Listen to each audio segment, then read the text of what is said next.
Hi everyone, I'm Craig Warman with the Field CTO team, and I'm here to walk you through Snowflake's data cleanroom architecture flow, which enables collaboration across organizations while maintaining data privacy. And then I'll show you a short demo of the cleanroom in action. But before we get started, I'd like to share a very important key fact. Snowflake data cleanrooms are composed of existing functionality in the Snowflake database.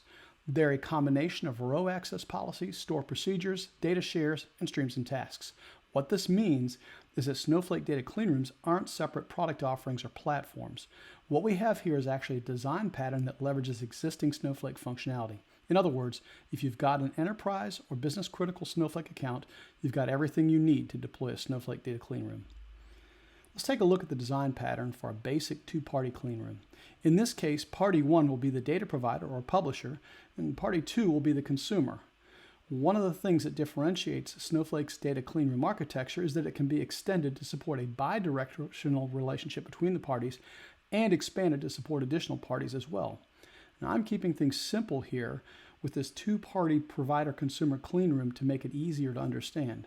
In this particular example, both parties have tables in their Snowflake accounts that pertain to their respective customers. If we picture their customer populations as an overlapping Venn diagram, these parties can leverage a Snowflake data cleanroom environment to unlock more value at the intersection of these data sets. They'll start off by agreeing on the kinds of questions party 2, the consumer, can ask about party 1's data.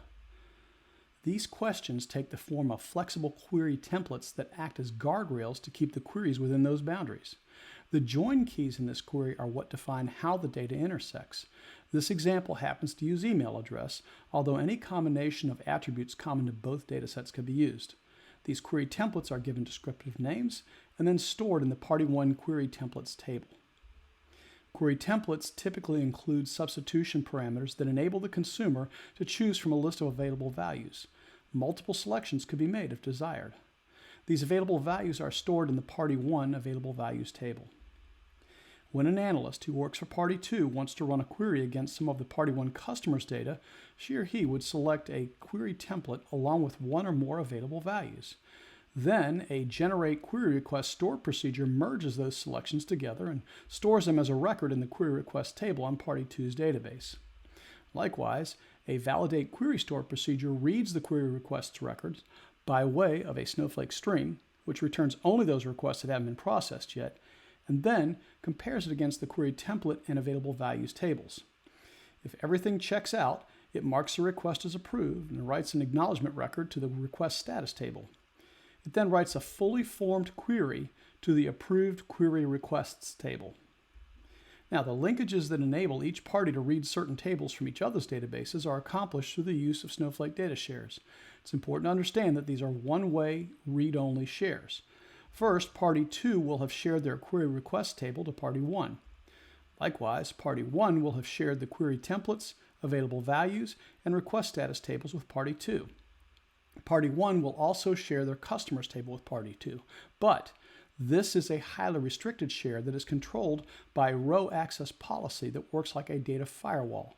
This firewall only allows access to party 1's customer data from queries that are stored in that approved query request table.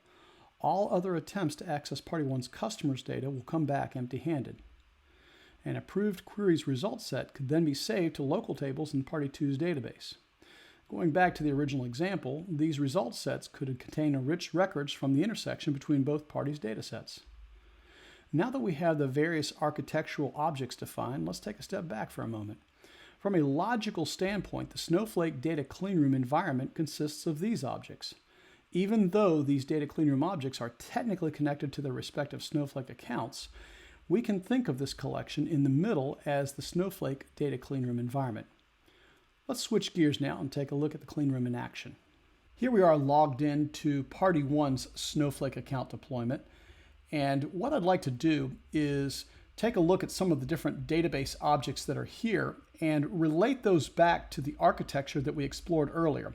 Specifically, what we're going to observe here is going to be where the customers table is located. It's here in the source database.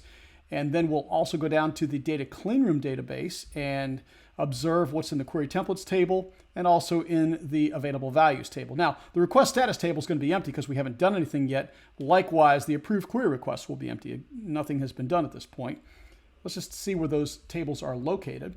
First off, we'll start with the source database, go down to the source schema, and there is the customers table. We'll do a preview of what's inside that table. As you can see, it's a bunch of synthetic customer data. I'm going to scroll over here to the far right. The reason why I did that is I just wanted to point out in this Party 1 account, in their customers table, there's a lot of demographic information. That's going to be important later on. We're going to refer back to that in the demonstration. So just keep in mind that that's of interest there. Let's go over here now to the data clean room database and go down to the shared schema and take a look at the tables. And here we'll see there's that query templates table. Do a quick preview, and we can see that there's a list of 2 query templates in this case. Both of them have names, and you can see each of the query templates, well, it has a select statement here. And if we just take a quick look at what these are composed by, you can see it's a standard select statement, but there's a plugin field, in this case, select columns right here, and that's where those available values get popped into each of these things. So someone who's running a query can select from 1 or more available values, and then of course the stored procedure will substitute a comma separated list of those values in. Let's take a look at what some of those available values are. We'll find that those are in the available values table, so preview that, and as you can see there are 7 available values from which to select. So that's where those are located, right here in Party 1's Snowflake account.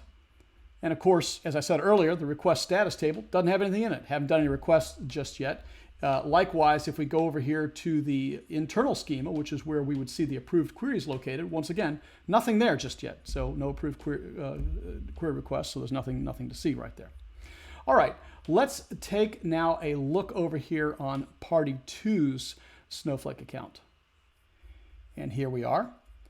And what I'd like to do first is relate back to the architecture that we looked at earlier. And specifically, what we're going to do here is we're going to locate Party 2's customers in their source database. And then we're also going to look where the query request table is at. As I said earlier, we're not expecting anything to be there because we haven't done anything just yet. First off, let's take a look in the source database. Here in the source schema, we see there's Party 2's customers. Let's just take a quick peek and see what's in that table. Again, synthetic customer data. If I scroll over here to the far right, you'll notice that they do not have all the demographic information that Party 1 has. And that's going to be the use case here. What we're going to do is we're going to look for the intersections between the Party 1 and Party 2 database data sets. Specifically, we're going to match on email address, and where we have a common customer, we're going to populate from the Party 1 data set. We're going to grab some of that demographic information and enrich this data set without revealing any of the other PII. Okay, so we're going to match on that email address. That's where the clean room is going to come in. Okay, let's take a look and see where that query request table is at. It's going to be in Party 2's data clean room shared schema.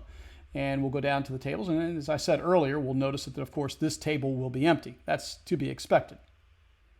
Back in the Party 1 Snowflake account, this is in the provider account, you'll have noticed perhaps that there is a Party 2 database available here. And if we go back and observe in the architecture that we were looking at earlier, that's because Party 2 will have shared that database with us. And specifically, what's in that database is going to be a table that contains the query request. So whenever the Party 2 consumer wants to look at some of the data in our customers table, they'll put their query requests in this shared table. So let's take a look and see what that looks like. Go down here and in the shared schema, and we'll see tables. Now, again, there's been no requests that have been actually issued at this point, so the table's empty as we would expect. Okay, so far so good. Let's go back over here now to the Party 2 consumer Snowflake account, and let's see what's been shared this direction. And as we can see, there is a couple of Party 1 databases that have been shared with us. Here they are right here. Let's look and see what those look like in the architecture. And the first of these is the data clean room coming from party 1. And specifically, what they have shared with us is the templates that are available for us. If we want to query some of their customer data, we have to work with their templates that we've both agreed to. The available values, again, the values that we've agreed to as plugins, and then any acknowledgments of any requests that we may have done. All right, let's see what those look like from our perspective. Again, we're here in party 2. Let's take a look at the data clean room database that's been shared with us. And in those tables, we'll start off with the query templates table. And there's those same 2 templates been shared with us. Okay, great. The available values table. Yeah, there's the 7 values that we have to choose from. So everything is the same as we observed earlier. And of course, we haven't done any requests yet, so nothing there to see. So far, so good. Let's go back to that architecture now. And there's one other database that's been shared with us. It's the source database, and it has in it the party 1's customers. All right, let's take a look and see what that looks like. So we'll go here to the party 1 source database. We're here on party 2. Let's take a look and see their tables. And notice when we go into this customers table, you'll see there's nothing there. But we looked at that earlier, and there was, in fact, quite a bit of data there, and it was very, very rich. It had all these attributes. We can see them down here that were of interest to us. These demographic information that was very, very interesting to us, and we'd like to actually find the intersections between our database of customers and their database of customers and pull some of that demographic information where we have matches, okay? But when we execute a query right now, it's coming back empty-handed. Why is that? Let's go back and take a look at the architecture real fast, and we'll remind ourselves as to what's going on there. And as you can see, it's because of that row access policy that's getting in the way. It is acting like a firewall, like it should, and it's saying basically the only data that we're going to let through is something coming that has been approved as a query request. Well, as you saw earlier, we don't have any query requests that have been approved at this point in time. We only have some templates and available values. We haven't actually gone through the approval process for any queries. Therefore, when we try to execute a query against this table, nothing comes back to us. It looks like the table's empty when we, in fact, know otherwise is the case. So now that we've got the lay of the land, we are ready to go ahead and begin the process of running an approval process and actually querying some data from our consumer party 2 account to the provider party 1 account. So again, we're still here in the party 2 consumer account, and we're going to now call that stored procedure, the one that generates query requests, and we're going to tell it that we want to use the customer overlap count template, and we are interested in seeing how many customers this particular query gives us, just a count, and it says how many customers where we actually have a common email address, and it will return a grouping by or counts by city and postal code. That's what that particular query template does. And just as a reminder, we can find that template here in the data clean room. We looked at it just a moment ago, but let's remind ourselves of it again here real fast. We're going to go ahead and just observe the query templates, and this is the template right here, the customer overlap template that we're interested in right here. And so we're going to go ahead and just say, give us the counts that we have an overlap on where the email addresses are the same between our 2 databases, and we'll go ahead and fire that request off. Now, what is that request doing? Well, let's take a quick look at the architecture again to understand what's happening here. So what we've done here is we've called that generate query request. And what the generate query request does is it joins the query templates table, the one that we chose a query template, and the available values. And we specified 2 of the 7 available values, okay? And what does it do? It simply drops the request into the query request table. And as you might remember earlier, that was shared with our friends over on party 2. Okay, well, great. I'm sorry, with party 1. Let's go over to party 1, and we'll go over here now to the provider, and let's see, does our query request actually show up in the table? So let's do that. We'll go over here to party 2, data clean room, shared schema, tables, and let's just take a look and see, is our query request in there? Oh, there it is. Okay, it's waiting to be actually checked out and executed and hopefully approved. Well, let's do that. And what we're going to do now is we're going to go ahead and call this validate query stored procedure. It's this guy right here. We're going to go ahead and call that. And we are expecting, this is the account identifier for our friends over at party 2, the consumer. So we're going to go ahead and say, look for a query from those guys, and let's see. And you can run this on a timed basis, so it can just fire up every now and again, and it can look for queries. It doesn't, I'm doing it interactively for the sake of a demo right here. But obviously you would have this more on a time basis. And sure enough, it comes back and just simply says, okay, I did my job and I took a look at it. Let's see what the job was that it did. And when we run that validate query store procedure, what does it do? Well, it selects from that query request table, the one that I looked at just now, but it does so by way of a stream. And what the stream does is that anytime we run the stored procedure, it'll just say, these are the requests that have come in since the last time the stored procedure was ran. So you could run this on a time basis, however often that you want to. And then what it does is it validates the query request. And it does so by looking at the query templates and available values tables, and it says, okay, does this match one of the templates that we know about, that we've agreed to? Okay, how about the available values that they're asking for? Do we have a match? And if the answer is yes, then we'll go ahead and we'll write an approval to the request status table. If we don't, we'll write a denial, or we'll say we're not going to run that query. Okay. Let's suppose we do have a scenario where they've made a valid request. We matched the template. We matched all of the available values they asked for. All is well. Great. Then we'll go ahead and we'll write the approved, fully formed query into the approved query request table. Okay. So let's go ahead now and take a look and see what happened. I'm going to go back over here to party 2. I'm on the consumer side right here. So I'm back over here on party 2 right now. And let's see what it says. Well, here's the message that came back. Just a little demo message. It says the other party approved the request. So it was a valid request. And in this particular case, you'll notice that we passed to our generate query request. We said, well, if you get an approval, go ahead and write the result back to the customer accounts table. Go ahead and run the query and actually put it in the customer accounts table. And so it went ahead and did that for us. It created a table called customer accounts in our local database. And that is going to be the result set there, okay? And so we'll go ahead and run a quick query against that table, and let's see what's in that thing.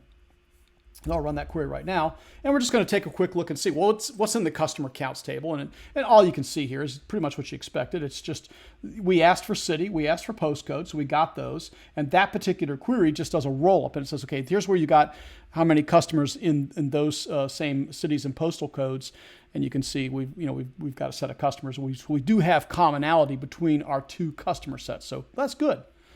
Let's go back over here from party 1's perspective real quick. And go down to the data clean room, and let's just take a quick look and see in the shared schema. Remember, we have the approved, the request status for starters. Let's take a quick look at that guy, and we can see there's that approved request. And notice, by the way, the request is given a GUID here, so everyone's unique, okay? And then we can see the actual text of the query that was requested by the consumer. Okay, it was a create or replace table. So it says basically I'm going to write it to my customer accounts, and we see just the tail of the very beginnings of a select statement right there. Okay, so far so good. And while we're at it, let's go ahead and observe what's also in the approved, and this is an internal schema, so we don't actually share this part of it. It's the approved query request. We keep that behind. And you might remember, let's go back over here to the architecture real fast, and I'm now looking at this table right here, the one that is internal to us. It's the approved query request table, and that's the one, remember, that controls that access policy, okay? So basically, if a query is not in that, no data is going to be released, all right? So far, so good there. Let's take a look and see what's in that approved query request table. Oh, sure enough, there's that same query. And it says, yeah, this is a valid query, all is well. And anytime that party 2, the consumer, ever executes this particular query, go ahead and release the data. We know that we've got a match. So far, so good. We're in a good place with this architecture thus far. It's performed as we expected it to. Let's try another query. Go back over here to party 2, the consumer, and it was all right. That worked out pretty well. Let's try another one here. Now this time, what we're interested in is another query.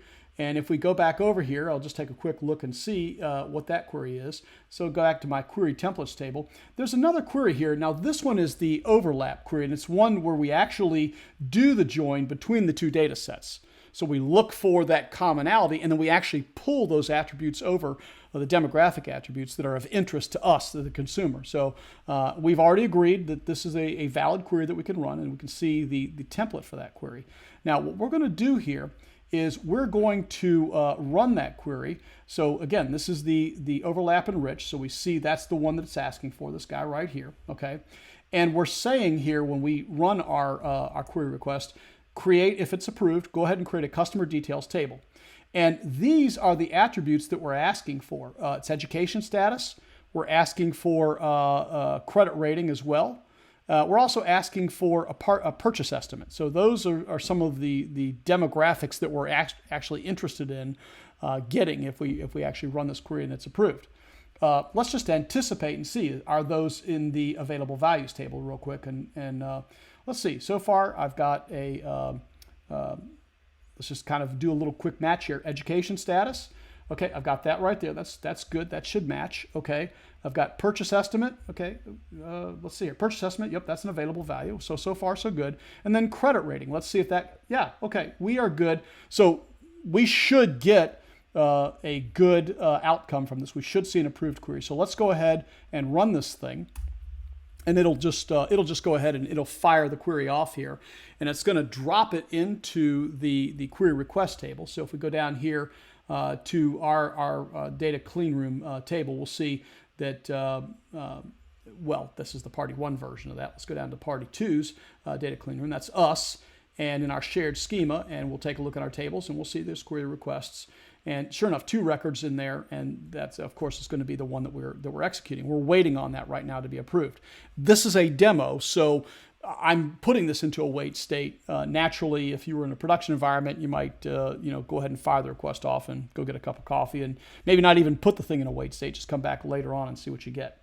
Okay, over here on party 1's side of things, let's go ahead and run that approval or that validate. And once again, it's going to look and see, do we have a match? Do we have a valid template that someone has asked for? And do we have agreement on the available values? Now let's go back over here and see what happened. Sure enough, it did approve the request as we anticipated, and it says now go ahead and look in the customer details table. You should find what you're looking for there. So let's take a look and see what we got. And we'll just kind of scroll down and we see here's our customers, okay? But if we scroll over, we're going to see where we had commonality. We're going to see these are some of the columns that came over. So education status, which is one of the ones that we asked for. You can see that up here. Here's education status. We asked for it, and we got it. Okay. We also asked for a purchase estimate wherever we have commonality and a credit rating, and then correspondingly we see those columns being returned as expected. All right. And we don't have them in every single record because, as we can tell, we don't have this, we have some customers that they don't have, and then they likewise have customers we don't have.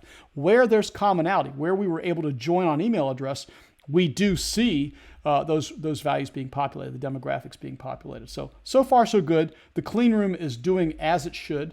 Everything is performing as we expect. All right, let's take a look at a scenario where the consumer asks for something that isn't approved, it isn't been agreed to. In this case right here, what we're going to do is we're going to run a query, and we're going to ask for gender, and we're going to ask for marital status. Okay. Now I'm just going to, for the sake of doing so, I'm going to go over here to the party 1 data clean room, the one that we have as our view. We're still on the consumer side of things. And what we're going to do is just take a look at the available values real fast and see, are these among the ones that we have available to us? Well, I don't see gender in this list. Neither do I see marital status, okay? Let's just see what happens. So we're going to ask for it anyway, because it's always easier to ask for forgiveness later than approval, right? So let's go ahead and do that. So we'll go ahead and fire that off. I'll go over here to party 1, and again, we're simulating for the sake of a demo that, okay, the job runs, and it says, oh, I got any new requests out there, and we'll take a look and see. Okay, sure enough, we did, and so we went ahead and ran that approval process. And when we come back over here, and this time you can see that it came back and said, the other party did not approve this request. It's been declined, and we can see some comments here because we don't have marital status, and then it scrolls over here. You can't see the rest of it. That's okay. You pretty much know what happened. Basically, you asked for something that you shouldn't have, and of course it blocked the query request. And we'll see that here in the request status table. If we take a quick look in here, and we'll see, sure enough, there's that declined query. You don't get your query, you don't get your text back because it wasn't approved, and therefore you're not allowed to do anything with it. You can run that. You can actually run that query all you want. You're never going to get that data back. Okay. Now, just for the sake of kind of closing the loop, let's suppose we go back to the provider and we say, hey, we really do need that marital status. We really do need to get some of the gender information. Perhaps you make an agreement with them, and then they say, okay, great. We'll go ahead and add those as approved, values. And, you can go back now and rerun your request now that that's been done. And if we go back over here to available values and just take a quick look and see, did they add it? And we'll just do a refresh here real fast. Got to refresh the whole list here. And now let's take a look and see if it's in my available values. And sure enough, we can see now that they have, in fact, added gender and marital status as approved values that we on the consumer side are allowed to ask for. So let's go ahead and rerun our request now and see what we get back. So we'll go over here to the provider side of things. And of course, we'll just say that the job runs, looks to see if there's any new query requests out there. And of course, it's going to pick up the one that we just launched. It'll validate it. And let's come back over here and see. This time it is approved. And you'll see now, if you go back and take a look at the table that was created, what do we find here? Well, let's just take a quick look and see. Sure enough, okay, now we've added the two additional columns, gender and marital status in this case. So where we have commonality between the two customer sets. So the clean room does as it is supposed to do. And of course, anytime you go back later and run future requests, if you add additional values here or anything, as long as what you've asked for is in the available values that both parties have agreed to, and as long as you choose a valid query template, you'll get results back. If you don't make the right selections, if you're not using what everyone's agreed to, you're going to come back empty-handed. That's exactly what the clean room is expected to do. Now that you've seen the clean room in action, hopefully this architecture feels a little more familiar. As I mentioned earlier, the scenario I walked you through is a relatively straightforward two-party provider-consumer data clean room configuration. It could, however, be extended to support a bidirectional relationship between the parties and expanded to support additional parties as well.